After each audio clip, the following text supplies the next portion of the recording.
श्री देवी शारदा, श्री देव गणेश, प्रभु श्री रामचंद्र, भगवान श्री गोपाल कृष्ण, श्री महारुद्र हनुमान, महर्षि श्री वेदव्यास, श्रीमत् आद्य शंकराचार्य, सद्गुरु श्री ब्रह्मचैतन्य महाराज या सर्वांच्या प्रेरणेनं आणि तुम्हा सर्व मंडळींच्या आशीर्वादानं आरंभी जरा गीतेच्या महात्म्याचे श्लोक म्हणूया. माझ्या नंतर म्हणायचे. वसुदेवसुतं देवं कौसचाणूरमर्दनं देवकी परमानन्दं कृष्णं वन्दे जगद्गुरुं. कृष्णं वन्दे जगद्गुरुं. गीताशास्त्रमिदं पुण्यं यः पठेत् प्रयतः पुमान्. विष्णो पदमवाप्नोति भयशोकादिवर्जितः. गीता सुगीता कर्तव्या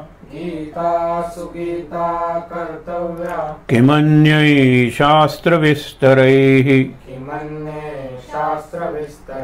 या स्वयं पद्मनाभस्य मुखपद्मात् विनिसृता. सर्वोपनिषदो गावो दोग्धा गोपालनन्दनः. पार्थो वत्सः सुधीर्भोक्ता दुग्धं गीतामृतं महत्. नमोऽस्तु ते व्यास विशाल बुद्धे फुल्लारविन्दायत पत्र नेत्र. येन त्वया भारत तैलपूर्णः प्रज्वालितो ज्ञानमयः प्रदीपः. कृष्णं नारायणं वन्दे कृष्णं वन्दे व्रजप्रियं. कृष्णं द्वैपायनं वन्दे कृष्णं वन्दे पृथासुतं. मूकं करोति वाचालं पङ्गुं लङ्घयते गिरिं. यत्कृपात्तमहं वन्दे परमानन्दमाधवम्. नारायणं नमस्कृत्य नरं चैव नरोत्तमम्. देवीं सरस्वतीं व्यासं ततो जयमुदीरयेत्. ततो जयमुदीरयेत्. हरये नमः. हरये नमः. हरये नमः. मंगलाचरण म्हणताना आपण उच्चाराकडे लक्ष देतो. ती चाल असते त्या चालीकडे लक्ष देतो. अर्थाकडेही लक्ष दिलं तर छान भावस्पंदनं ज्याला म्हणतात ती निर्माण होतात. फार महत्त्वाचा उद्देश या मंगलाचरणाचा म्हणजे आरंभी जे श्लोक म्हणले जातात त्यांचा असतो. आज तिथी आहे ज्येष्ठ शुद्ध दशमी. ज्येष्ठ शुद्ध प्रतिपदेला गंगा दशहरा प्रारंभ आपण उल्लेख केला होता त्यावेळेला. आज गंगा दशहरा समाप्ती म्हणजे गंगावतरणाचा दिवस. आज ज्येष्ठ महिन्याच्या शुद्ध दशमीला गंगेचं पृथ्वीवर अवतरण झालं. आता या कथा आहेत, त्याच्यात आपण रूपकात्मक अर्थ शोधला तर आपलं सुद्धा छान उद्बोधन होतं. पण चित्रकारांनी चित्र तयार केली. आता रविवर्माचं जे चित्र आहे, राजा रविवर्माचं, की शंकर उभा आहे, त्यांनी केस पसरलेले आहेत, 2 पाय फाकवून उभा आहे, त्रिशूळ आडवा धरलेला आहे आणि वरून गंगा येते त्याच्या मस्तकावर स्वतःला धारण करण्यासाठी. मग तो धारण करतो गंगेला. हे चित्र बघितल्यानंतर लोकांना तसंच वाटायला लागलं. मग तेच चित्र निरनिराळ्या पौराणिक सिरियल्समध्ये सुद्धा आपण बघितलं. पण असंही लोक म्हणतात की त्यावेळेला ते शक्य नव्हतं, पण लोकांनी साधूंनी वरती जाऊन ते पाहिलं असलं पाहिजे की शंकराच्या ज्या जटा आहेत ती तिथे असलेली निरनिराळी झाडं झुडपं झाडी आहे. वरून जर तुम्ही एरियल व्ह्यू ज्याला म्हणतात तो जर घेतलात आणि तिथे गंगा आणि गंगेचं सुरुवातीचं जे गोमुख आपण म्हणतो तिथे गंगेचा मोठा प्रवाह येतो, पण गंगोत्रीला अगदी छोटा प्रवाह असतो जो तिने धारण केली आणि शंकरांनी सोडली. ते भौगोलिक सुद्धा एक प्रकारचं दृश्य असू शकतं. जसं ऋषिकेश म्हणल्यानंतर ऋषींनी एवढी उपासना केली आणि लांब केस असायचे, त्यांची लांब दाढी असायची. स्नान करताना वगैरे त्या ऋषींचे जे केश म्हणजे केस लक्षात ठेवा ते तिथे पडले. आज जी झाडी झुडपं वगैरे जी दिसतात ना, झुडूप शब्द नाही, झाडीच, वृक्षराजी आपण ज्याला म्हणतो, वनश्री, हे सगळे ऋषींचे केस ही असे रूपक केलेलं आहे. आपण ज्याला ऋषिकेश म्हणतो, ऋषिक म्हणजे इंद्रिय आणि त्यांचा ईश म्हणजे कृष्ण भगवान, इंद्रियांचा ईश आहे तो. हा एक भाग झाला. आपण कैलासावर शंकर पार्वती वगैरे अशा पुराणांनी कथा केल्या, त्याही अत्यंत हृदय आहेत लक्षात ठेवा. त्याही सांगायला, ऐकायला, त्याच्यावर चिंतन करायला खूप चांगलं आहे. पण एरवी कैलासाला जे लोक जातात, कैलास मानस सरोवराला, त्यावेळेला कधी कधी बर्फ अशा पद्धतीने पडतं की कैलासाचा जो डोंगर आहे वगैरे तोच शंकरासारखा दिसतो. मग त्याला पाहूनही निरनिराळी हे, तिथे जर चंद्र असेल तर त्याच्या डोक्यावर चंद्र आहे वगैरे अशी सगळी वर्णनं करून चंद्र म्हणजे शिव, शंकर, पार्वती, त्यांची मुलं वगैरे अशी चरित्र तयार झाली जी पुराणांनी सांगितली. म्हणजे श्रुती स्मृती पुराणोक्तम. आपण जो संकल्प सांगतो, साधी सत्यनारायणाची पूजा असेल तरी श्रुतीने सांगितलेलं. आज आपण ज्या विभूती बघणार आहोत त्यात हा करेल. श्रुतीपासून जे आहे ते श्रौत आणि स्मृतीपासून आहे ते स्मार्त. दोन्ही प्रकारचे यज्ञ आहेत, दोन्ही प्रकारचे कर्म आहेत. परवा सहज उल्लेख केला होता शनी जयंतीच्या दिवशी की 2 प्रकारचे मंत्र आहेत या प्रत्येक देवतेचे. एक वैदिक मंत्र आहे आणि दुसरा पौराणिक मंत्र आहे. पौराणिक मंत्र हा सोपा आहे, तो त्यांचं सदेह साकार असं आपण ज्याला म्हणतो मूर्त रूप वर्णन करणार आहे. तर वैदिक मंत्र जो आहे तो चिंतन करायला, तो अमूर्त आहे. वेदांच्या काळात मूर्तीची पूजा वगैरे असा फार विषय नव्हता. अमूर्त निरनिराळ्या शक्ती, मग त्या शक्तीत त्यांना निरनिराळ्या प्रकारचे आपण म्हणतो ना आविष्कार दिसले.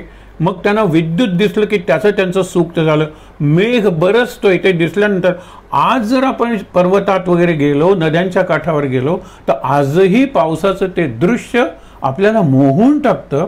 हजारो वर्षापूर्वीचा निसर्ग, त्यावेळेचा तो पाऊस, त्यावेळेचं ते आकाश, कल्पना करा ना. आणि ती ऋषींची प्रतिभा आणि ते निसर्गाशी इन ट्यून होईल. म्हणजे इतके एकरूप झालेले होते, एक सूर झालेले होते लक्षात ठेवा, एक रस, एक जीव झालेले होते की निसर्ग त्यांच्याशी बोलत होता आणि त्यांचे देह, त्यांची इंद्रिय निसर्गांशी बोलत होती. ह्यातून जे तादात्म्य निर्माण झालं, एक आहे कम्युनिकेशन आणि दुसरं आहे कम्युनियन. म्हणजे आपण दोघे जण आलोत पण आपलं मिलन झालेलं आहे आणि एकच उरलेलं होतं. माझ्यातला मी आणि तुझ्यातला तू जाऊन आपण एक अद्वैताचा अनुभव आपण घेत आहोत आणि जगाला देत आहोत. हा शिवशक्ती आपण जे म्हणतो तो द्वैत आहे. त्या द्वैतातून अद्वैत निर्माण झालेला आहे.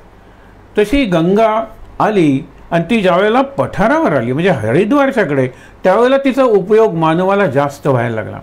तिथे असताना काही ऋषींचे आश्रम असतील, उदाहरणार्थ जन्नू ऋषी बसले होते ना. ज्यावेळेला भगीरथ गंगेला मार्ग दाखवायला लागला त्यावेळेला जन्नू ऋषींना ती वाहून न्यायला लागली. त्यावेळेला त्यांनी ती पिऊन टाकली. दशरथाने जन्नू ऋषींची प्रार्थना केली की अहो या कारणासाठी आम्ही नेतोय. कारण जर चांगलं असेल तर निसर्गातल्या आणि समाजातल्या सर्व शक्ती तुमच्या बाजूने उभे राहतात.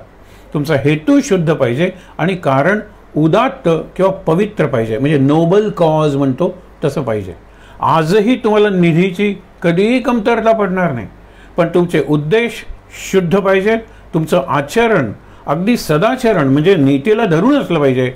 संस्था चालवताना वगैरे आपण ज्यावेळेला करता भरता बघणार आहोत त्यावेळेला विचार करणार आहोत. थोडक्यात विभूतीच आहेत या भगवंताच्या. म्हणून तुम्हाला सांगतो की ही जी अशी रूपकं आहेत त्या रूपकांवर जर बघितलं, म्हणून काल सांगितलं होतं की पुराणातलं सगळंच वाईट नाही आहे. पुराणात ज्या अतिशयोक्ती अतिरंजित कथा आहेत त्या काळाचा जो तपशील आहे, जो आज आपल्याला फालतू आहे असं वाटतं, ती वांगी समजा ना. आणि काल सांगितलं वांग्याचं त्या भरीत करून खा, पण वानगी हा जो शब्द आहे वानगी दाखल म्हणजे उदाहरणार्थ अशी कितीतरी राजा हरिश्चंद्रात काहीच उदाहरणार्थ नाही आहे. काय तर विश्वामित्राने त्याचा छळ केला आहे काही पटत नाही. अरे पण त्याच्यातलं एक तत्व आहे की स्वप्नात त्यांनी आपलं राज्य दिलं, ते दुसऱ्या दिवशी प्रत्यक्षात विश्वामित्र आल्यानंतर त्यांनी ते राज्य दिलेलं आहे. आज आपण कुठे पोहोचलेलो आहोत? प्रत्यक्षात जरी राज्य दिलं ते स्वप्नात सुद्धा आपण देत नाही. इतकी आश्वासनं आपण देतो ती स्वप्नात सुद्धा पुरी करत नाही. मग कुठून कुठपर्यंत आपण आलेलो आहोत. मग परत जर मुळाकडे जायचं असेल तर आपल्याला केवळ फळाची अपेक्षा करता कामा नये. फळ हे शेवटचं आहे झाडाचं रूप. फळाच्या आधी फूल आहे, फुलाच्या आधी पान आहे, पानाच्या आधी फांद्या आहेत, फांद्यांच्या आधी खोड आहे आणि नंतर मुळं आहेत. मिळून एकच काहीतरी तयार होतं, त्याला वृक्ष म्हणतात. वृक्षाचे हे पार्ट्स जरी असले तरी मुळाला घातलेलं पाणी ते कितीतरी मीटर उंच असलेले असे वृक्ष बघा ना, शेंड्यापर्यंत जातं. तिथे जर फळ असेल तर त्याचा रस मुळात घातलेलं पाणी करतं. म्हणजे ज्याला आपण ऑर्गॅनिक म्हणतो, सॉलिडॅरिटी किंवा इंटेग्रिटी, एकात्मता कशी आहे? पूर्ण एकात्मता आहे. माणसाचं शरीर पूर्ण एकात्मता आहे. त्यावरूनच पुरुष सूक्त हे सगळं जे विश्व आहे, सगळी जी सृष्टी आहे त्याच्यात पूर्ण एकात्मता आहे. हे समजून फक्त माणूस घेऊ शकतो, पण समजून उमजलं पाहिजे ना, तरच ते रुजेल ना. आपण समजतच नाही, कधी कधी कळतं पण वळत नाही. आपण म्हणतो ना, जीवन तसं झालेलं आहे आपलं. आणि म्हणून आपण गीतेचा विचार करताना सुद्धा गीतेतून समुपदेशन, हे शैक्षणिक समुपदेशन आहे का, रूढ अर्थानं नाही. म्हणजे शिक्षणाचा प्रॉब्लेम, आमचा मुलगा शिकत नाही हो, तो वाचतो पण त्याला लिहिता येत नाही हो, आणि मग जे काउन्सिलिंग केलं जातं ते तिथे एज्युकेशनल असतं. हे कौटुंबिक आहे का हो? नाही, आमचं दोघांचं पटत नाही हो. हल्ली तर लग्नाआधी काउन्सिलिंग, की आधी तुम्ही एकमेकाला समजून घ्या, एकमेकाला हे प्रश्न विचारा, नंतर लग्न जर त्यांना डिवोर्स घ्यायचा आहे, घटस्फोट, तरीसुद्धा काउन्सिलिंग असतं. हल्ली तुम्ही कुठला कोर्स घेणार आहात त्याचं सुद्धा काउन्सिलिंग, म्हणजे एक दोन प्रश्न विचारले जातात, तुला या कोर्सला का जायचं आहे, विचार करा तुम्ही. म्हणून काउन्सिलिंग जे आहे ते फार जनरल आहे. आपण आध्यात्मिक काउन्सिलिंग किंवा आध्यात्मिक समुपदेशन म्हणजे काय, तर जीवन चांगलं करण्यासाठी. जीवन चांगलं म्हणजे सत्य शिव सुंदराच्या जवळ जाण्यासाठी. म्हणजेच काय, अखंड आनंदात राहण्यासाठी, चांगला माणूस बनण्यासाठी. माझा देह आणि माझ्या सगळ्या देहाच्या शक्ती माझ्याबरोबरच इतरांच्या विकासासाठी, इतरांच्या कल्याणासाठी उपयोगी पडाव्यात. स्वार्थापासूनच सुरुवात करूया. पण स्वार्थ आणि घरातल्या इतरांची मी जी सेवा करतो, माहीत असलेल्या लोकांची करतो, त्याला परार्थ म्हणतात. पर मी तुझ्या वाढदिवसाला सगळं डेकोरेशन केलं होतं, माझा काही स्वार्थ नव्हता, पण एक हेतू म्हणत होता की माझ्या वाढदिवसाचं डेकोरेशन तू करायचं. स्वार्थ, परार्थ आणि त्याच्या पलीकडे तो परमार्थ. तिथे काही देवघेव नाहीच, म्हणजे मी कोणासाठी करतो हेच मला माहीत नाही. एक साधं उदाहरण आपण बघितलं होतं. एक फिरायला निघालेला आहे माणूस, आणि निघालेला ते वाटेत कसा दगड ठेवलेला आहे. कधी कधी ट्रक बंद पडल्यानंतर दगड ठेवतात, ट्रक सुरू झाल्यानंतर तो दगड काढतोय कोणी, तसाच होता. तो दगड ओलांडून गेला.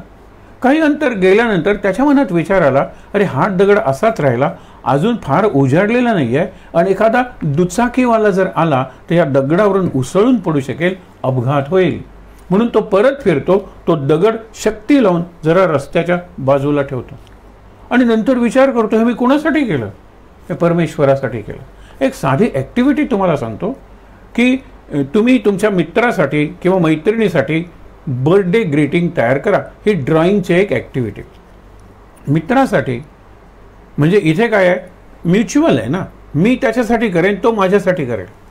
पण तुम्ही फक्त ग्रीटिंग कार्ड तयार करायचं, त्याच्यावरचं नाव आपण नंतर घालू. आता ते तयार करताना म्हणजे कोणासाठी तयार करायचं, गॉड.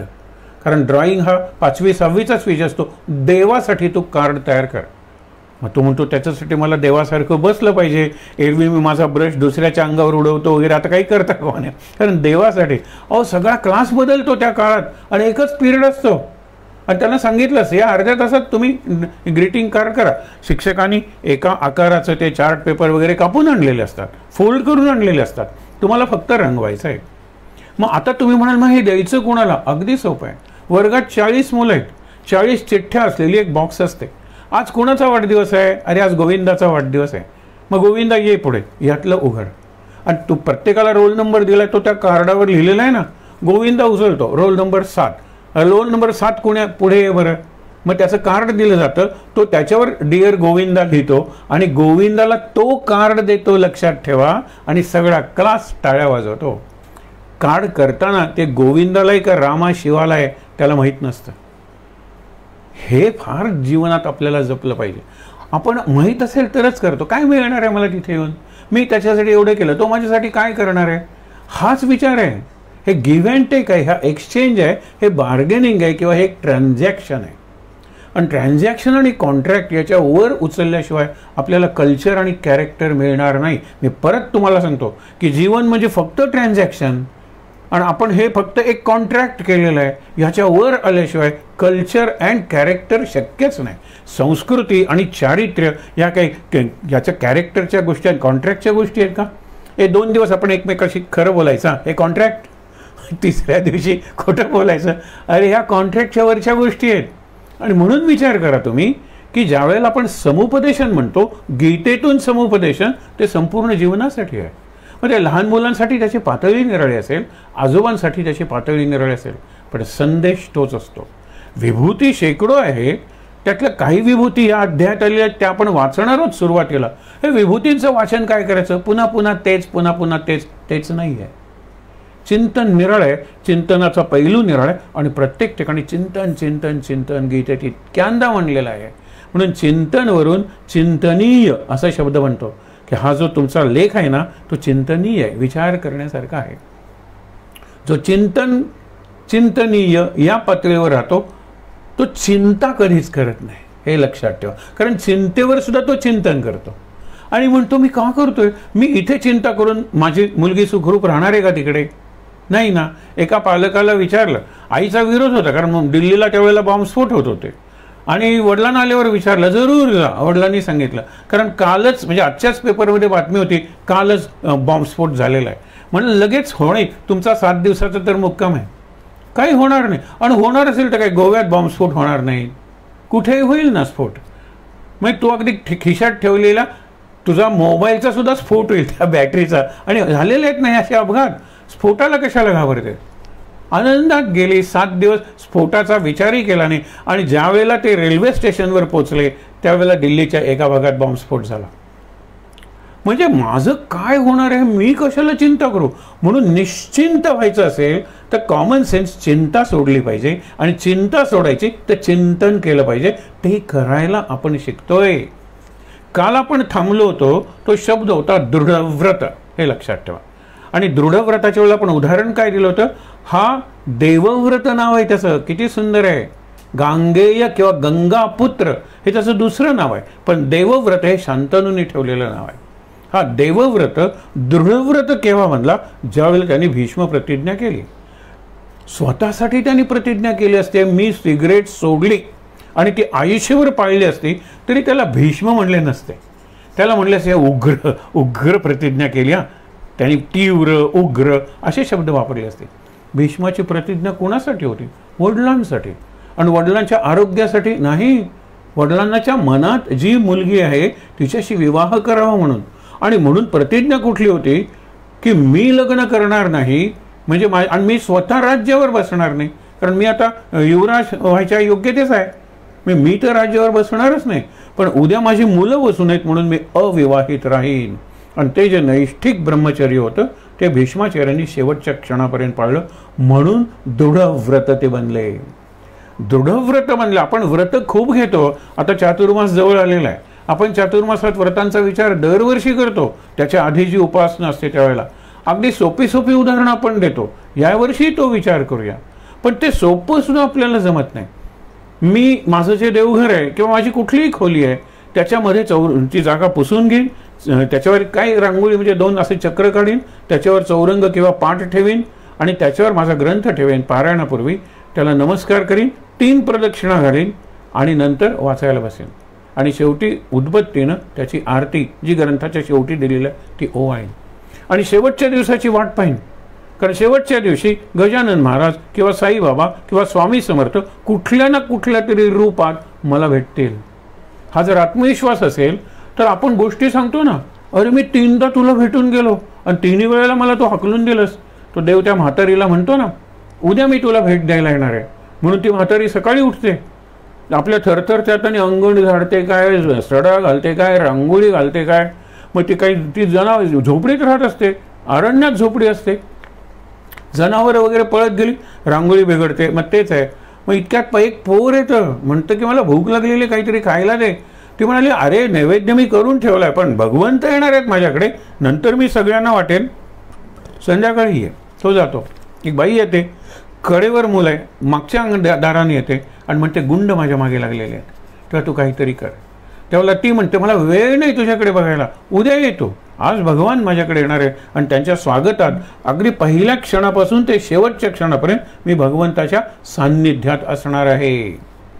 त्याच्यानंतर एक भिकारी येतो आणि त्यावेळेला तो म्हणतो मला काहीतरी दे. त्यावेळेला ती म्हणते की नाही, आज मी भगवंताशिवाय कुणाला काहीही देणार नाही. पहिल्यांदा तो. आणि नंतर तिला कोणीच येत नाही. भगवंताला रात्री विचारते की तो मला वचन दिलं होतं, तो म्हणतो मी 3दा आलो होतो. तो म्हणाला कशा रूपात. तिला काय अपेक्षा होती की मुकुट घातलेला, शंख चक्र गदा पद्म असा घातलेला. आणि आपल्याला बऱ्याच वेळेला असे जर दिसले दत्त तर काय होईल, असा जर विष्णू दिसला तर काय होईल. आणि मग काही जणांना तसा दिसतो सुद्धा. मला कुणाच्याही बद्दल काही संशय व्यक्त करायचा नाही. तुम्हाला दिसला चांगली गोष्ट आहे, पण एक प्रश्न मात्र नक्कीच विचारायला पाहिजे की 7:27 दत्तदर्शन झालं, 7:28 तुमच्या जीवनात कोणता बदल घडला? कुठलाही घडत नाही. उलट अहंकार वाढला, मला दत्ताचं साक्षात दर्शन झालं. 4 बाजूला 4 कुत्री, मागे गाय आणि ते दत्त, हे सगळं होऊ शकेल. पण हा भास नसेल कशावरून. हा जर भाव असेल लक्षात ठेवा, आणि त्या भावाचं जर भान राहिलं तर हा दत्त भक्त बदललाच पाहिजे, नक्की बदलला पाहिजे. दर्शन तसं नसतंच हो. दर्शन हे चिंतनातून येतं आणि ते आपण बघतोय.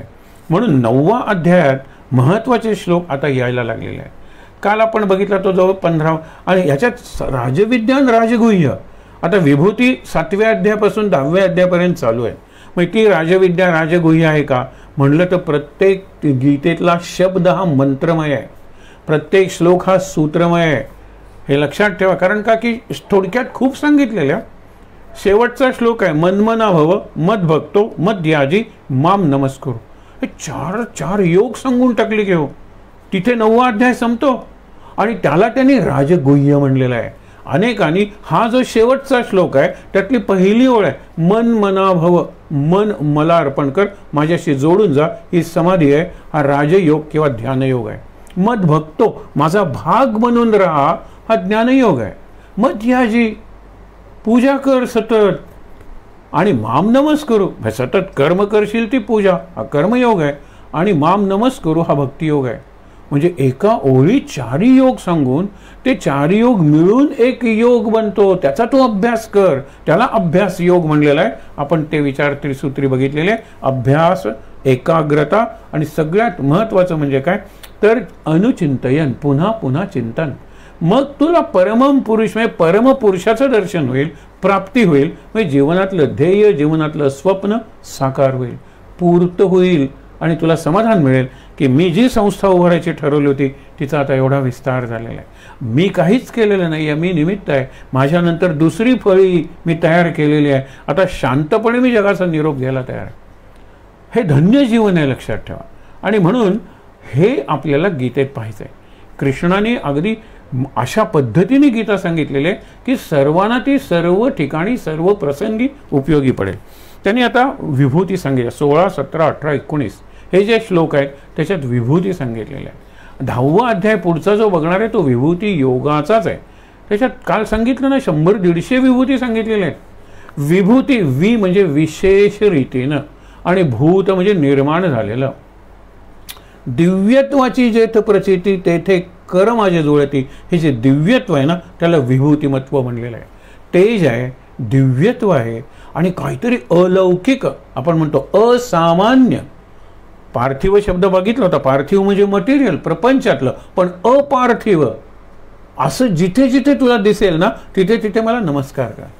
पण तुला डोंगरांच्यात, सगळ्या डोंगरांच्यात मी, आपण हिमालयात कर, कारण हिमालय बघितल्यानंतर सगळ्यात मी किती तुच्छ ही पहिली जाणीव होते.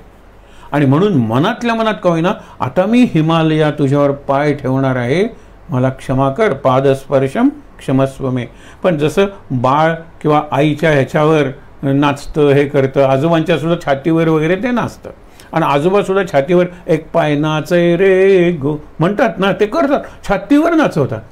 तसा मी तुझा मुलगा आहे आणि मी आता तुझ्यावर चढत येणार आहे, तू माझं रक्षण कर. पण मी आत्ता तुला नमस्कार केलेला आहे कारण तुझी जी भव्यता आणि दिव्यता आहे त्याच्या कणाचीही माझी योग्यता नाही आहे. मी कितीही मोठा प्रिन्सिपल असू दे किंवा जनरल असू दे, हिमालयाचं दर्शन झाल्यानंतर मी क्षुद्र आहे, तुच्छ नाही आहे, क्षुद्र आहे.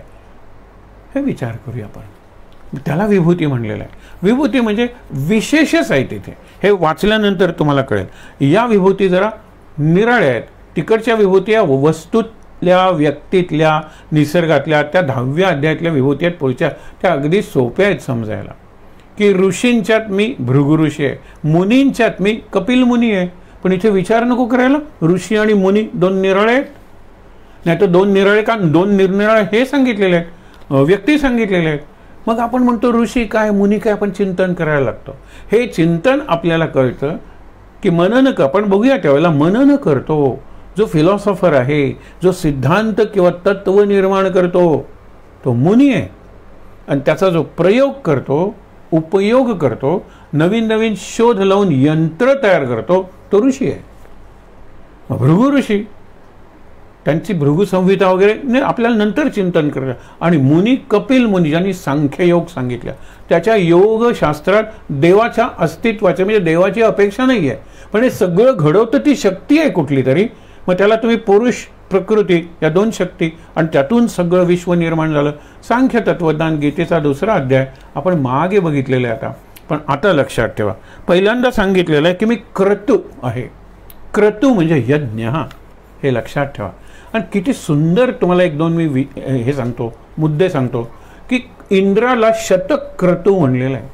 इंद्र आपल्याला जरी इकडे तिकडे जाताना दिसला तरी इंद्र तेजस्वी आहे, इंद्र पराक्रमी आहे आणि देवांचा म्हणजे स्वर्गाचा राजा, त्याच्या राजधानीचं नाव अमरावती आहे, असा तो इंद्र आहे. शतक्रतू 100 यज्ञ झाल्याशिवाय इंद्र होत नाही. पण त्याला कुठेतरी तो भोग आहे, त्याला लालसा आहे सत्तेची, म्हणून 100वा यज्ञ तो होऊ देत नाही. आणि तिथे तो विघ्न निर्माण करतो. बळीराजाचं चांगलं उदाहरण आहे, वामन अवतार वगैरे तो विषय आपला झालेला आहे. 100वा यज्ञ होऊ दिला नाही. पण शतक्रतू म्हणजे इंद्रिय. आणि मनाच्या ह्याच्यात श्लोकात सुद्धा सांगितले, अरे असे किती इंद्र झालेत आणि गेलेत, त्या इंद्राला काय तू देव म्हणतोस? अरे त्याच्या पलीकडे देव आहे, ब्रह्मा विष्णू महेश. अरे प्रत्येक युगाचे ब्रह्मा विष्णू महेश निराळे आहेत.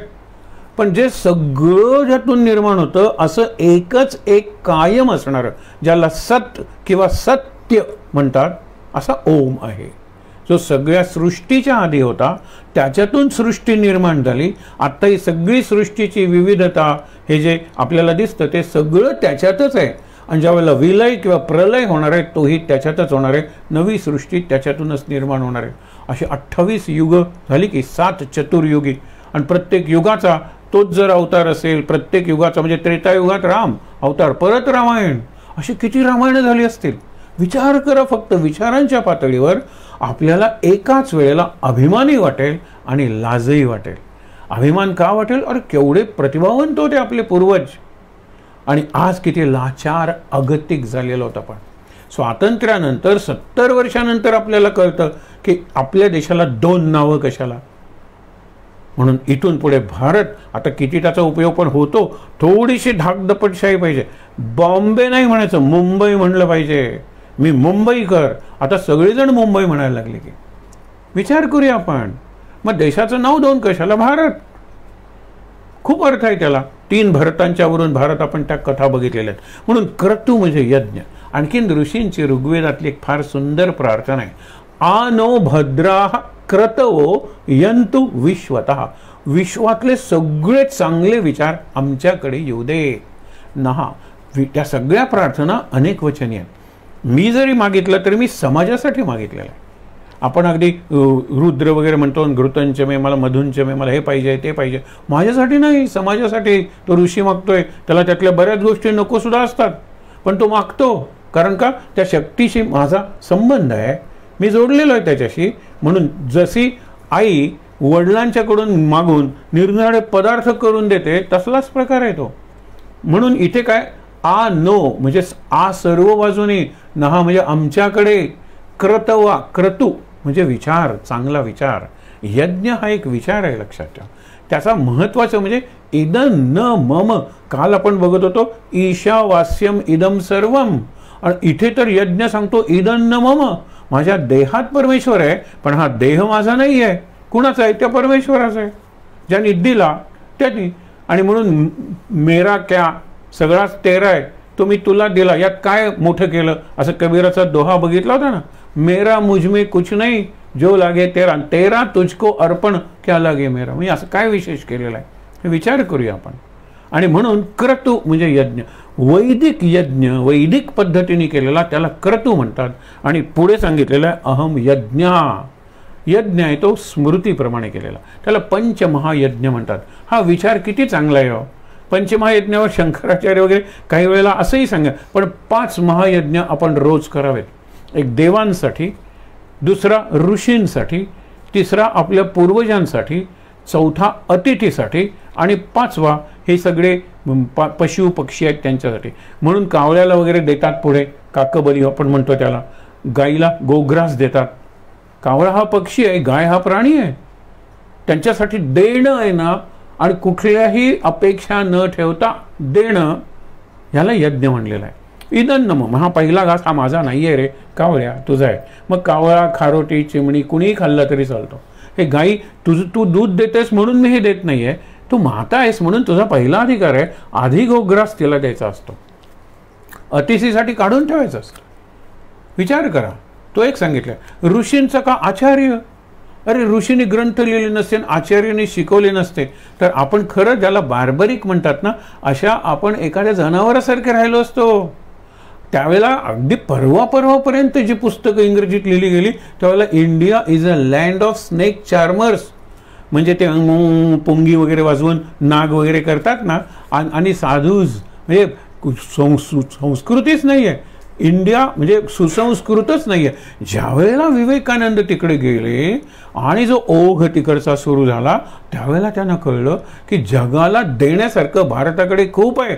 ते मटेरियल नाही आहे, ते मॅटर नाही आहे, ते द्रव्य नाही आहे, त्या वस्तू नाही आहे, पण ज्याला मनःशांती म्हणतात, ज्याला आत्मज्ञान म्हणतात, आतमधलं भारताकडे आणि बाहेरचं सगळं पाश्चात्य देशांकडे. हेच विवेकानंद सांगत होते. पूर्ण तुम्हाला आनंदात राहायचं आहे ना, तर आतली सुद्धा शांती नको का बघायला. उलट आज जर समाधानी असाल तर बाहेर थोडं कमी असलं तरी चालतं, पण बाहेर सगळं विपुल आहे, संपन्न आहोत, पण आत. म्हणून जास्तीत जास्त औषधांचा खप अमेरिकेत, जास्तीत जास्त आपण म्हणतो ना मेंटल पेशंट्स किंवा ल्युनॅटिक असायलम्स म्हणतात तिकडे, जास्तीत जास्त अपघात तिकडे, जास्तीत जास्त गुन्हेगारी तिथे. विचार, मी आकडेवारी आहे हे का हो? सगळं असताना हे का? कारण ज्याला संस्कृती म्हणतात ना खऱ्या अर्थानं, ती नाही जी गीतेत सांगितलेलं आहे. म्हणून यज्ञ. नंतर स्वधा म्हणजे आपण जे पितरांसाठी अन्न देतो श्राद्धाला वगैरे, ते मी आहे. ज्यांना मिळतं की नाही वगैरे कशाला विचार. नैवेद्य दाखवताना हा विचार असतो का की देवाला मिळणार नाही आहे. देव त्याच्या पद्धतीने बघतो.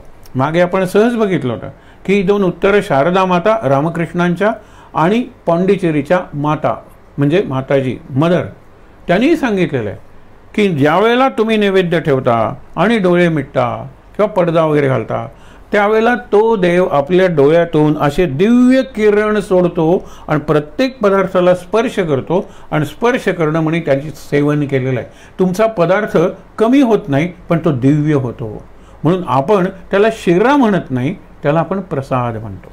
आपण त्याला खीर म्हणत नाही, नैवेद्य म्हणतो. हे नैवेद्य भावना, प्रसाद भावना ही यज्ञ भावना आहे. अर्पण केलेलं आहे, आधी केलेलं आहे. आणि म्हणून स्वतः वनस्पती, सगळ्या वनस्पतीत मी आहे.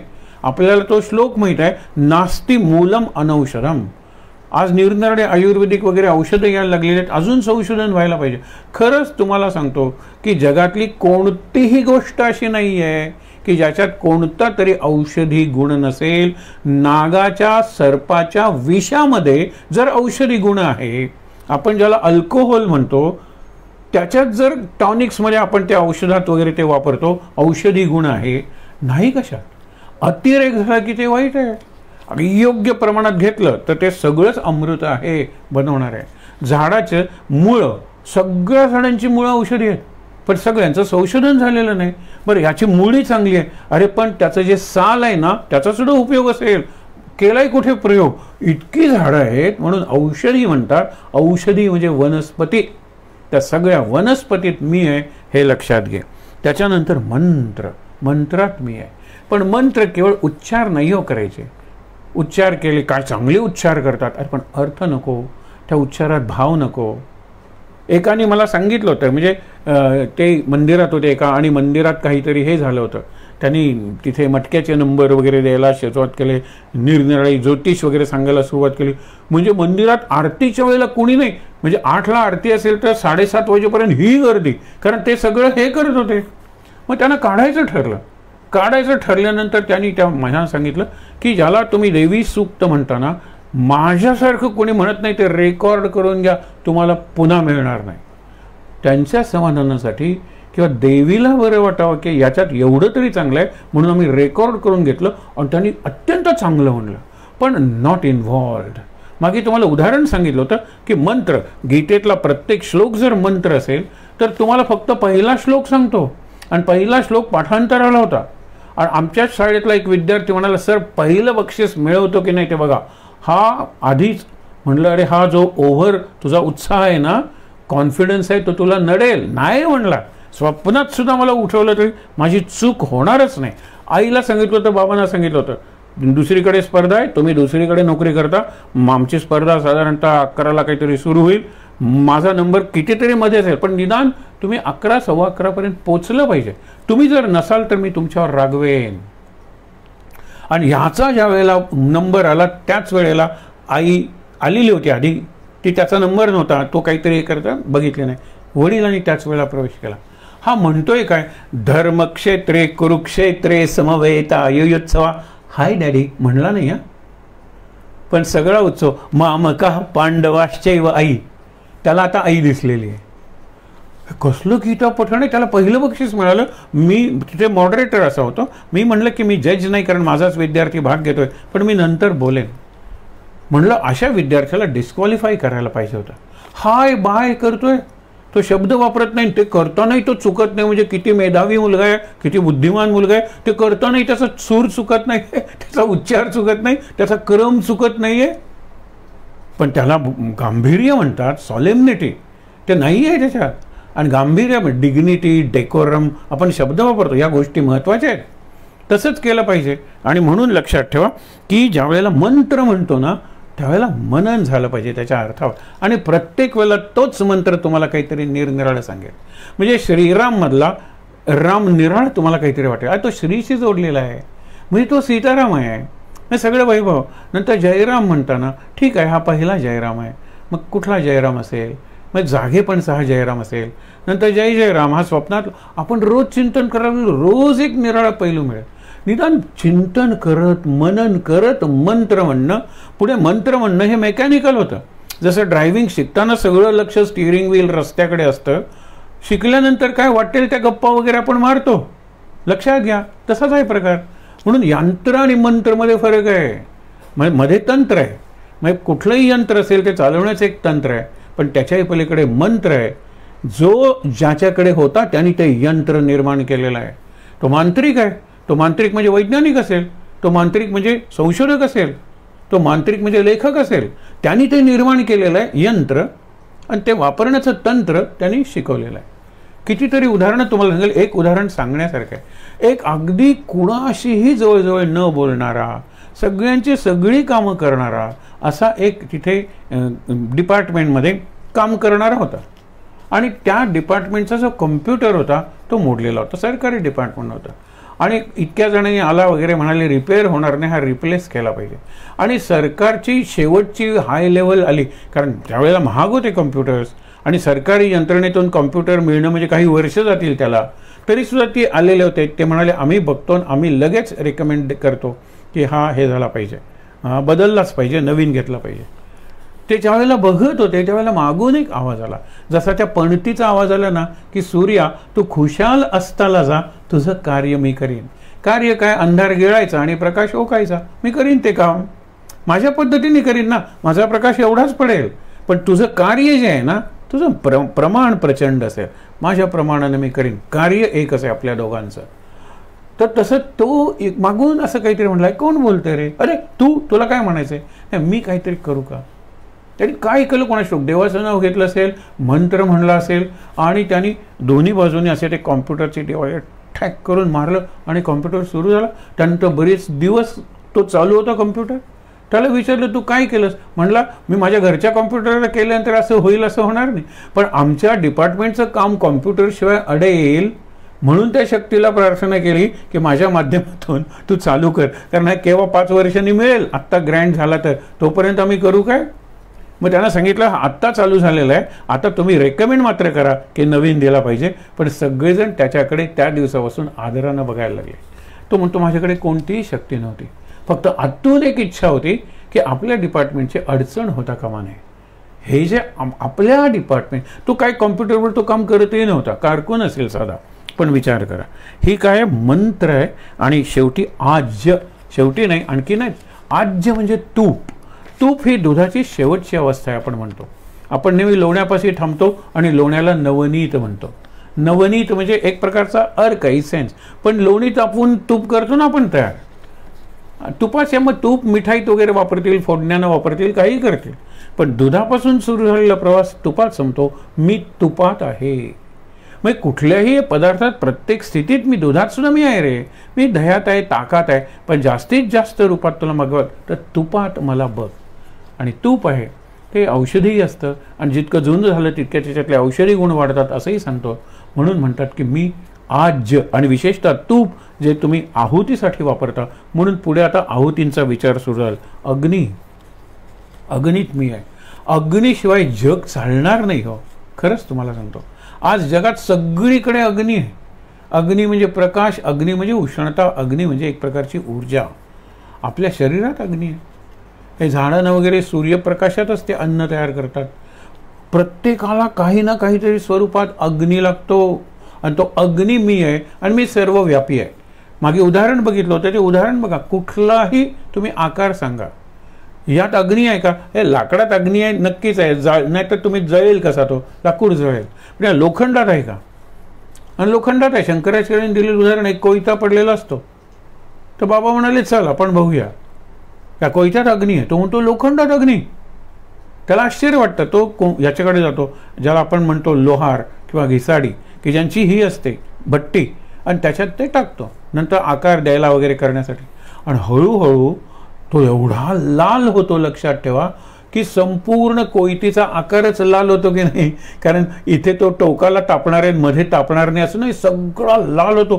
तो म्हणतो की आगीची कोयती झाली, ही अग्नीची कोयती. अग्नीची कोयती नाही, कोयतीत असलेला अग्नी प्रकट झालेला आहे. प्रत्येक ह्याच्यात अग्नी आहे. अग्नीमुळे मी जगाचं एका अर्थाने आपण म्हणतो ना धारणा करतो. जगा अग्नी आहे म्हणून जग आहे. थंड पडायला लागल्यानंतर माणूसही मरायला लागतो, हे लक्षात घ्या. त्याच्यानंतर हुतम, हवन क्रिया मी जी करतो ती करायला पाहिजे ना. म्हणजे मी आणले तेल, तीळ, तूप, काय ते अर्पण केलं पाहिजे.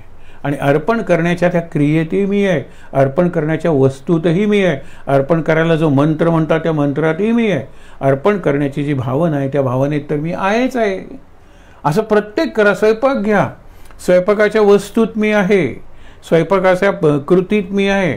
स्वयंपाक करायला म्हणजे जे कच्चं अन्न असतं ते पक्व करायला जो अग्नी लागतो, गॅस वगैरे काय, त्याच्यात मी आहे. सगळ्यात स्वयंपाक करणारीत मी नाही का? या सगळ्या वस्तूत मी आहे. पूर्वी मिसळण्याचा म्हणून एक डबा असायचा, त्याच्यात 5-7 डबे असायचे. त्याच्यात एक हळद असायची, त्याच्यात जिरं असायचं, त्याच्यात धणे असायचे, मिरे असायचे, सगळं असायचं. हा एक डबा. तसा मी आहे, त्या प्रत्येकात मी आहे. आणि त्या सगळ्यांना कंटेन करणारा असा जो आहे तोही मीच आहे. कारण तो एक मोठा डबा असतो ना, त्याच्यात छोटे डबे असतात. तसा मी आहे. जगाचा धाता म्हणलेला आहे. धाता म्हणजे धारण करणारा, आणि धारणा म्हणजे सस्टेनिंग. मी आहे म्हणून जग आहे, नाही तर जगाचे तुकडे होतील, जग मरून जाईल, थंड पडून जाईल. आणि अशी किती युग झाली म्हणजे तेवढी जगं संपलेली आहेत. अरे सिव्हिलायझेशन संपलेले आहेत आपण म्हणतो. पण ह्याच्या खाली गेलेल्या, काही पाण्याखाली गेल्या, काही जमिनीखाली गेल्या, काही उत्खनन करून काढल्या. त्या लोकांचं काही जीवन उरलं? त्यांनी लिहिलेले इतिहास वगैरे उरलेले नाहीत, पण त्यांच्या वस्तूंपासून आपण इतिहास तयार केले. त्यांची जी बांधलेली आपल्याला नगरं वगैरे दिसली त्यावरून बापरे, त्यावेळेला रस्ते असे होते आणि रस्त्याला उपरस्ते असे होते, आणि तिथे किती सुंदर रचना आहे. हरप्पा वगैरे आपण म्हणतो ना, ते हरप्पा, मोहेंजोदारो, तर तिथे सगळी अशी आपल्याला व्यवस्था दिसते. म्हणजे हजारो वर्षापूर्वीपासून धारणा करण्याची शक्ती आहे सगळ्या वस्तूंची, पृथ्वीची, विश्वाची, ती मी आहे. आता विश्वाचा पिता मी आहे, माता मी आहे, आजोबा मी आहे, पितामह. हे सांगताना सांगायचं आहे काय? आजोबांच्याकडे का थांबला? पणजोबा का नाही? अरे आजोबांचा पिता. मग पणजोबांचा खापर, पणजोबा का नाही? आजोबांचा आजोबा. मग प्रत्येक ठिकाणी आहे ना, हे 3 सांगितलं जातं ना. मी माता, पिता आणि पितामह म्हणजे आजोबा. मग मी आहे ना. म्हणजे तुमचे सगळे पूर्वज आहेत ना, सगळ्या पूर्वजांच्या ज्या पिढ्या आहेत ना, त्या मी आहे. एक तुम्हाला फक्त विषय सांगतो की हा जो विषय आहे तो कसा आहे की एखाद्याचं गोत्र जर एखाद्या ऋषीपासून असेल तर त्या ऋषीपासून सुरू झालेले सगळे निरनिराळ्या पिढ्या, म्हणजे शेकडो पिढ्या झाल्या असतील. त्या अत्रि ऋषीपासून किंवा त्या भारद्वाज ऋषींपासून, कौंडिन्य ऋषींपासून झालेल्या असतील. हजारो पिढ्या झालेल्या असतील. पण प्रत्येक पिढीत आईवडिलांचा अंश येतो ना. मग त्याच्यात आजोबांचा, आजी आजोबांचा सुद्धा असतो, पणजी पणजोबांचा असतो. कमी होत जाईल पण असतोच. थिअरॉटिकली ज्याला आपण म्हणतो की कल्पना आपण करूया की तो पहिला ऋषी आहे, त्याचा कुठला ना कुठला तरी अंश माझ्या ह्याच्यात असला पाहिजे, जीन्समध्ये असला पाहिजे आपण म्हणतो. विचार केला तर आपल्याला बरं वाटतं. पण त्यावेळेला विचार केला त्या शेकडो पिढ्यामध्ये काही जसे संत झाले तसे सैतानी झाले असतील की त्यांचाही अंश माझ्यात आहे. काही चांगले साधू पुरुष किंवा खल पुरुष झालेले, काही अत्यंत सुंदर झालेले असतील, काही कुरूप झालेले असतील, काही अगदी सुंदर डोळे असलेले, काही आंधळे झाले असतील. कल्पना करा, 6,000 पिढ्या सगळं जगाचं आपण म्हणतो ना दर्शन या शेकडो पिढ्यात होतं. म्हणजे त्याचे कुठले ना कुठले तरी गुणधर्म माझ्यात आहेत. आज ते जर विज्ञानाने शोधून काढले आणि ते काढते विज्ञान आता, आणि ते जर ॲक्टिवेट केलं तर माझ्यातला तो गुण आहे ना तो जागा होईल, किंवा तो पुरुष आहे ना तो मागचा कुठला तरी असेल तो जागा होईल. म्हणजे मी कलाकार बनू शकेल का? कारण माझ्या ह्याच्यात कोणीतरी कलाकार असेलच ना, कोणीतरी नट असेलच ना. तो जर नटाचा आपण जर असा आयसोलेट केला आणि नंतर तो जर माझ्यात ॲक्टिवेट केला तर माझ्यातला नट किंवा माझ्यातला कलावंत जागा होऊ शकतो. इट इज ऑन पेपर और इन प्रिन्सिपल, म्हणजे तत्वतः. पण आजचं जे तत्वतः आहे ना ते उद्या प्रत्यक्षतः किंवा प्रत्यक्षात आलेलं आहे. हाच विज्ञानाचा आपण म्हणतो ना प्रगतीचा प्रवास आहे. म्हणून जाणण्यास योग्य असा पवित्र जो ओंकार आहे ना, ओम, तो मी आहे. हे पुढे सुद्धा निराळ्या संदर्भात येणार आहे. पण जाणण्याला पवित्र जाणण्या, तुला किती गोष्टी माहीत आहेत रे. मागे आपण म्हणलं होतं ना की तुला तो मुलगा येतो आणि फार हुशार प्रश्न विचारतो. बाबा म्हणाले तुझ्यात ही हुशारी आहे तर अभ्यास लक्षात येण्याची का हुशारी नाही? सगळ्या विषयात कार्टन नापास आहे. आणि सांगतो काय, बाईंचं मला कौतुक वाटतं सगळ्या शिक्षकांचं आमच्या, की मला जे येत नाही तेच कसं पेपरात विचारतात. मग त्यांना कसं कळतं? त्यांच्या स्वप्नात मी का जातो का? मला हे जमत नाही आहे तेच पेपरात घालतात. कौतुक करायला पाहिजे की नाही बाबा? ते म्हणाले केवढं तुझं हुशार आर्ग्युमेंट आहे, याच्यापेक्षा अर्धी हुशारी अभ्यास करण्यात घालवली. तुझं एक सांगतो, you have problem with memory, तुझ्या काही लक्षातच राहत नाही. आता हे उदाहरण कशाचं देतोय की चिंतन करण्यास पवित्र. आपण चिंतन निर्णय निगेटिव्ह गोष्टींचंही करतो, ते जास्त करतो. याचं उदाहरण आहे, माझ्या लक्षात काहीच राहत नाही. बाबा काय सांगता, मला कुठलाही शब्द द्या.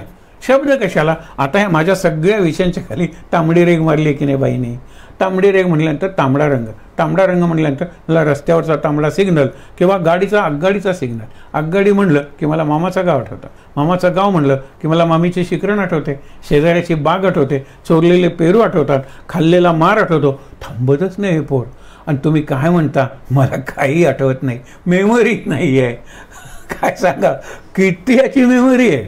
पण त्या मेमरीचं गोडाऊन झालेलं आहे. आणि सहज गंमत म्हणून म्हणतो, everything goes down, nothing comes up at the right time. योग्य वेळेला योग्य शब्द आठवणं, योग्य वेळेला योग्य उत्तर आठवणं, त्याला अभ्यास आणि रिव्हिजन म्हणतात. ते आठवतच नाही. हा नंतर आठवलं मला. अरे बापरे, एक विद्यार्थी चांगला होता, पण त्याचा तो उद्गार, तो माझ्या रूम समोरून जात होता आणि म्हणला, काय लहान मुलगा होता 5वीतला वगैरे, उलट अर्थाचे शब्द केले होते. तो म्हणला मला आठवणे, याला शब्दच आठवेना. शेवटी देवाची प्रार्थना केली, डोकं खाजवलं आणि आठवला, फॉरगेट. आता रिमेंबरला त्याला आठवून कुठला शब्द आठवला, इतक्या आनंदात तो सांगतो फॉरगेट. त्याला मी म्हणलं, बाळा ये, विसरणे या अर्थीचा शब्द तुला बरोबर कसा आठवला रे? तुझं नाव आठवले ठेवायचं का विसर भोळे ठेवायचं मला कळत नाही. अगदी तसं होतं आपलं बऱ्याच वेळेला. हे बरोबर आहे ते चुकलं कसं? मग ते नाही ते चुकून बरोबर आलंय, हे बरोबर चुकलंय, ते चुकून बरोबर आलंय. मग त्याला तुम्ही मार्क दिलेत ना, हे बरोबर माझं चुकलेलं आहे, माझ्या श्रमासाठी अर्धे मार्क तरी द्या ना. हां, ताजमहाल शहाजहाननी बांधला, शहाजहाननी बांधला, किंवा शिवाजीच्या वडिलांचं नाव शहाजी आहे, मी फक्त शहा लिहिलं, पुढचं मला आठवे ना. आता शहाजी जर उत्तर असेल तर 2 शब्द माझे अक्षरं बरोबर आहेत की नाही? शहाजहान 2 अक्षरं. मला काहीतरी अशी आर्ग्युमेंट मुलं करतात गमतीनं, मुलांना माहीत आहे हे फालतू आहे, पण म्हणजे यांची बुद्धी नको त्या ट्रॅकवर किती चांगली चालते. म्हणून चिंतन करण्यास पवित्र असा ओंकार मी आहे हे सांगितलेलं आहे. तुम्ही अपवित्र गोष्टींवर किती चिंतन करता, उलट सुरू केली गाडी की ती थांबतच नाही. नकारात्मक चिंता आणि दुसऱ्याला वाईट बोलायचं असेल तर सगळी डिक्शनरी आपल्या तोंडावर असते. पण चांगलं सांगायचं असेल तर गुण आठवत नाही. याचे 3 गुण सांग रे. तो चांगला मुलगा आहे, तो चांगला मुलगा आहे, तो चांगला मुलगा आहे. तिला आणि चांगला हा काही गुण फार नाही आहे. अरे विचारच करत नाही माझ्या मित्राच्या गुणांचा. म्हणून तुम्हाला सांगतो, ओंकाराचं काय सांगितलं लक्षात ठेवा. त्याच्यानंतर गती म्हणजे गंतव्यस्थान, जिथे मला जायचं आहे, डेस्टिनेशन. सद्गती आपण म्हणतो ना, की गती दे मला तिकडे, आणि गती जिथे मला पोचायचं आहे. ज्या वेळेला तुम्ही पोचाल तिथे, त्यावेळेला मी तिथे असेनच. अरे सगळीकडेच मी आहे. I am your destination and I am your destiny. मला शरण जा ना, डेस्टिनेशनचं मी बघून घेईन. पण मला तुम्ही शरणच येत नाही, स्वतःचं कर्तृत्व, मग भोगा. आपल्या कर्माची फळं भोगा. त्याच्यापेक्षा ती कर्म माझं नाम घेत जर तुम्ही केली, नवी कर्म, तर त्याची फळं तुम्हाला भोगावीच लागणार नाहीत. म्हणून बघा पुढे काय सांगितलं, ऋग्वेद, यजुर्वेद, सामवेद. अथर्ववेद हा हे मानत नाहीत. गीता काय किंवा हे त्रैवेद्य म्हणतात. अथर्ववेद हे काय, पुरवणी, परिशिष्ट, पण त्याच्यात खूप चांगले विचार आहेत. म्हणजे 3 वेदात सांगितले आणि आता उरलेले नाही, मग त्याला कुठला अथर्ववेद म्हणलेला आहे. अथर्व या शब्दाचाच अर्थ शांत आहे. थर म्हणजे गती आणि अथर्व म्हणजे शांत स्थिती, आणि ते ज्याच्यात आहे. अथर्व शीर्ष आपण म्हणतो, अथर्ववेदाच्या शेवटी आलेला आहे. गंमत बघा. पण हे 3च वेद म्हणतात. ऋग्वेदात मी आहे, यजुर्वेदात मी आहे, सामवेदात मी आहे. ऋग्वेदात मी आहे म्हणजे ऋग्वेदाचे जे ऋचा आहेत ना, मंत्र आहेत ना, त्या मंत्रात मी आहे. ते मंत्र वापरून जो यज्ञ करतात तो कसा करायचा, यजुर्वेद, त्याच्यात मी आहे. मग यंत्रामध्ये मंत्र म्हणताना जे संगीत पाहिजे तुम्हाला, जे सामवेद, ही संगीताची गंगोत्रीच म्हणजे त्या सामवेदात सुद्धा मी आहे. ज्ञानात मी आहे, ज्ञानाच्या उच्चारात, व्यवहारात मी आहे, आणि ज्ञानाला तुम्ही जर एका ललित कलेचं रूप द्यायचं असेल त्याच्यातही मी आहे. ऋग्वेदात मी आहे, यजुर्वेदात मी आहे, सामवेदात मी आहे. अथर्ववेदात म्हणलं नाही तरी अथर्ववेदात तो आहेच ना. मग आपण म्हणतो ना गांधर्ववेद म्हणजे संगीत, त्याला 5वा वेद म्हणतात. आयुर्वेद आपण शब्द वापरतो ना, असे वेद न संपणारे आहेत. प्रत्येकात मी आहे, कारण वेद म्हणजे ज्ञान. वेद हे पुस्तक नाही, लक्षात ठेवा. आयुर्वेदाची पुस्तकं नंतर केली, चरक काय, सुश्रुत काय, पण हे आयुर्वेद म्हणजे आरोग्यवान जीवन जगण्यासाठी आवश्यक ती जीवनशैली आणि त्या जीवनशैलीचं ज्ञान, आपण त्या जीवनशैलीकडे निघालेलो आहोत. पुढे सांगितलेलं भरता म्हणजे भरण पोषण करणारा. आपण म्हणतो ना की करता, भरता, हरता, दाता, धाता हे निरनिराळे शब्द आहेत. मीच आहे, भरण पोषण करणारा मीच आहे. म्हणून मध्यंतरी एकदा म्हणलं होतं ना की आपल्याला देत नाहीत. हे पहिली जर लाईन रेशन कार्डावरची जर तुम्ही रिकामी सोडली तर ते विचार इथे कोण आहे, हे का रिकामी सोडली, तर तिथे सांगायला पाहिजे त्याला की तिथे मी माझ्या सद्गुरूंचं नाव आहे. लिहू का, नाही लिहिता येणार. त्यांना रेशन कोण देणार आहे, सद्गुरूंना रेशन कोण देणार. अगदी मोठा तुझा महाकालेश्वर म्हणून असेल आणि ते लिहिलंस तरी तुला एक दाणा काही आम्ही देणार नाही, कारण तो विचारच निराळा आहे. अग्नीला गृहपती म्हणलेला आहे, म्हणून गार्हपत्य नावाचा एक अग्नी आहे. खरा गृहाचा पती, पतीनं सगळं आणलं पण गॅसच संपला आणि दुसरा कुठलाही तुमच्याकडे मार्ग नाही आहे, तर तुम्ही काय करणार आहात. काय करणार आहात म्हटल्यानंतर मुलांचं उत्तर आम्ही स्विगी करू, आम्ही मागवू बाहेरून, आम्ही झोमॅटो करू, कारण टोमॅटो सार करायला आमच्याकडे काही नाही आहे. हे सगळं आहे ना, असं करायचं नसतं काही. अग्नी हा घराचा पती आहे.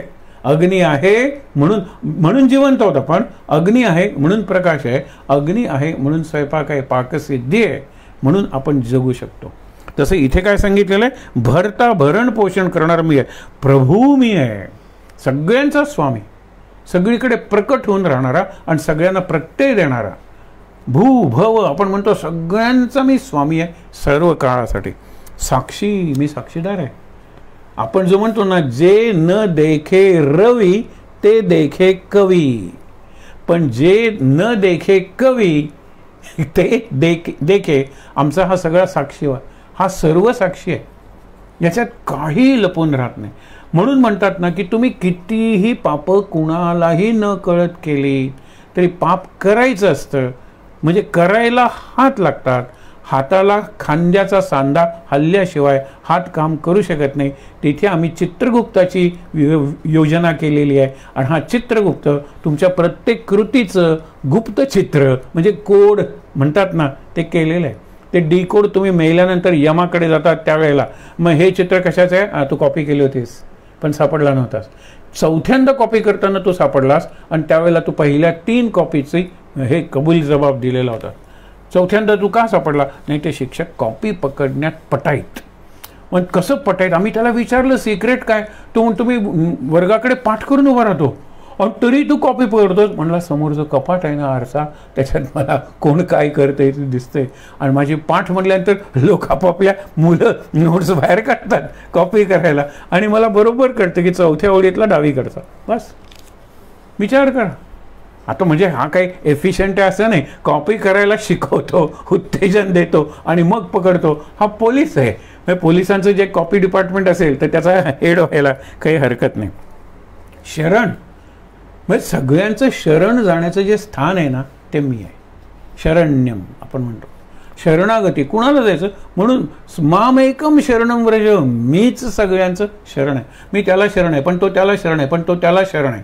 आणि एक म्हणतात ना की अशी नवऱ्यांचीच फक्त सभा भरलेली आहे आणि जवळजवळ सगळेजण सांगतात मी कुणालाही घाबरत नाही, फक्त बायकोला घाबरतो. I am boss of all bosses we can see, पण my wife is my boss. तर तो अध्यक्ष विचारतो असा एखादा कोण आहे का, एक उभा राहतो, सगळेजण टाळ्या वाजून त्याचं कौतुक करतात. तो म्हणतो माझी बायको बॉस नाही हे सांगायला बायकोनी परवानगी दिलेली आहे. हे बॉसिंग नाही आहे का, मी विचारून आलोय तिला घरून निघताना. असे हे आपण बॉसेस, कुणाला तरी दुसरा बॉस आहे, कुणाला तरी कोणाचा तरी भय आहे. म्हणून सांगतात काय की शरण जायचं असेल तर एकमेव स्थान आहे. आणि सगळ्यात आपण थांबणार आहोत एका शब्द, खूप आहे हा विषय मोठा ना, आपल्याला अजून 4 दिवस आहेत. सुहृद, हृदयाशी संबंध आहे, सौहार्द. आणि आपण हार्दवरून हार्दिक आणि हार्दवरून हार्ट हा शब्द आला. हार्टिली हे हार्दिकपणे स्वागत करतो तुमचं. म्हणून सुहृद असा की हृदयाकडून हृदयाकडे, ये हृदयीचे ते हृदयी घातले. आणि दोघांनाही कळलं नाही, कृष्णालाही कळलं नाही की आपल्याकडून अर्जुनाकडे गेलेलं आहे आणि अर्जुनाला कळलं नाही कृष्णाकडून आपल्याकडे आलेलं आहे गीतेचं ज्ञान. म्हणून शेवटी जे आलिंगन दिलं जातं, ये हृदयीचे ते हृदयी घातले, असे जे आहेत त्यांना सुहृद म्हणतात. आपल्याला मित्रच कमी झालेले आहेत, तर सुहृद किती असतील आपण शोध घेऊया, आणि नसेल तर एक बनवूया. हे हृदयातलं सांगण्यासाठी एखादी व्यक्ती असली पाहिजे. मग ती व्यक्ती घरात काम करणारा नोकरसुद्धा चालेल, विश्वासू पाहिजे. मग तुम्ही तुमचं मन मोकळं करता आणि तो त्याच्या साध्या सामान्य ज्ञानातून किंवा जीवनाच्या अनुभवातून तुम्हाला अशी दिशा दाखवतो की तुम्हाला मार्ग मिळतो. वे आउट, सोल्युशन मिळणार नाही, पण मार्ग मिळाला की तुम्ही त्यातून सुटू शकता. किती उदाहरणं आपल्याला वेळ मिळाला तर सांगता येतील. आज इथेच थांबूया सुहृदाकडे. आणि आपल्याला मित्र नाही तो, मित्र तो, अ फ्रेंड इन नीड. आपण म्हणतो हु इज फ्रेंड इन नीड. जो करतो तोच फ्रेंड इंडीड. जो मला इंडीड म्हणजे जो नीडमध्ये डीड करतो, नीड म्हणजे माझी गरज, त्यावेळेला डीड म्हणजे प्रत्यक्ष कृती करतो, ही इज फ्रेंड इंडीड. म्हणजे तोच खरा मित्र आहे. असे किती मित्र आहेत तो आपल्याला आहेत ते सध्या कंपॅनियन्स, म्हणजे जास्तीत जास्त दोस्ती, मित्र नाही आहेत.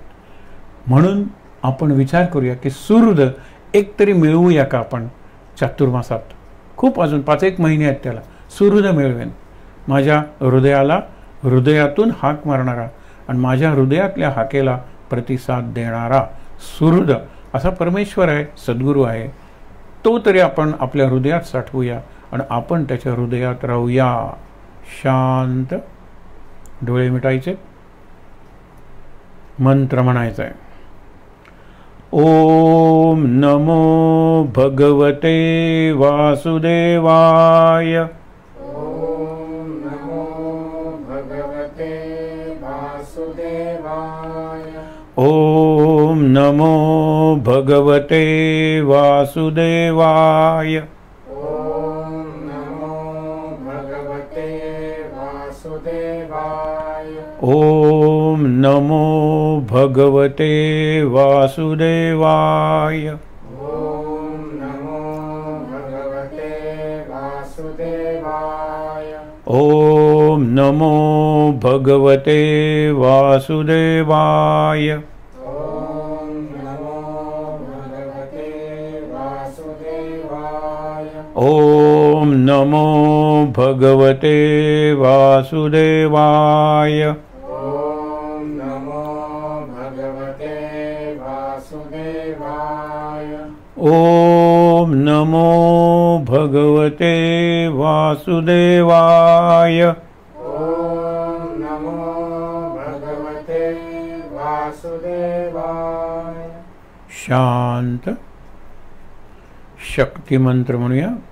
सर्वमंगलमांगल्ये शिवे सर्वार्थसाधिके शरण्ये त्र्यंबके गौरी नारायणी नमोस्तुते. जय नारायणी नमोस्तुते.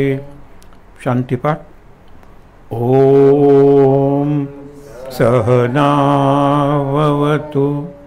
सहनौ भुनक्तु सह वीर्यं करवावहै तेजस्विनावधीतमस्तु मा विद्विषावहै. ओम शांति शांति शांति. 3दा दीर्घ श्वासोच्छ्वास.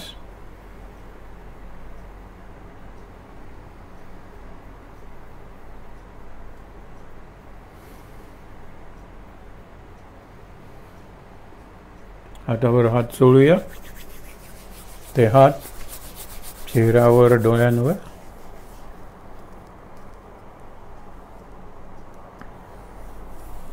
अगदी सावकाश डोळे उघडून भगवान श्री गोपाल कृष्ण, त्याची वाङ्मयी मूर्ती गीता सद्गुरुनाथ यांचं दर्शन घेऊया. शांत आनंद. महाराज महाराज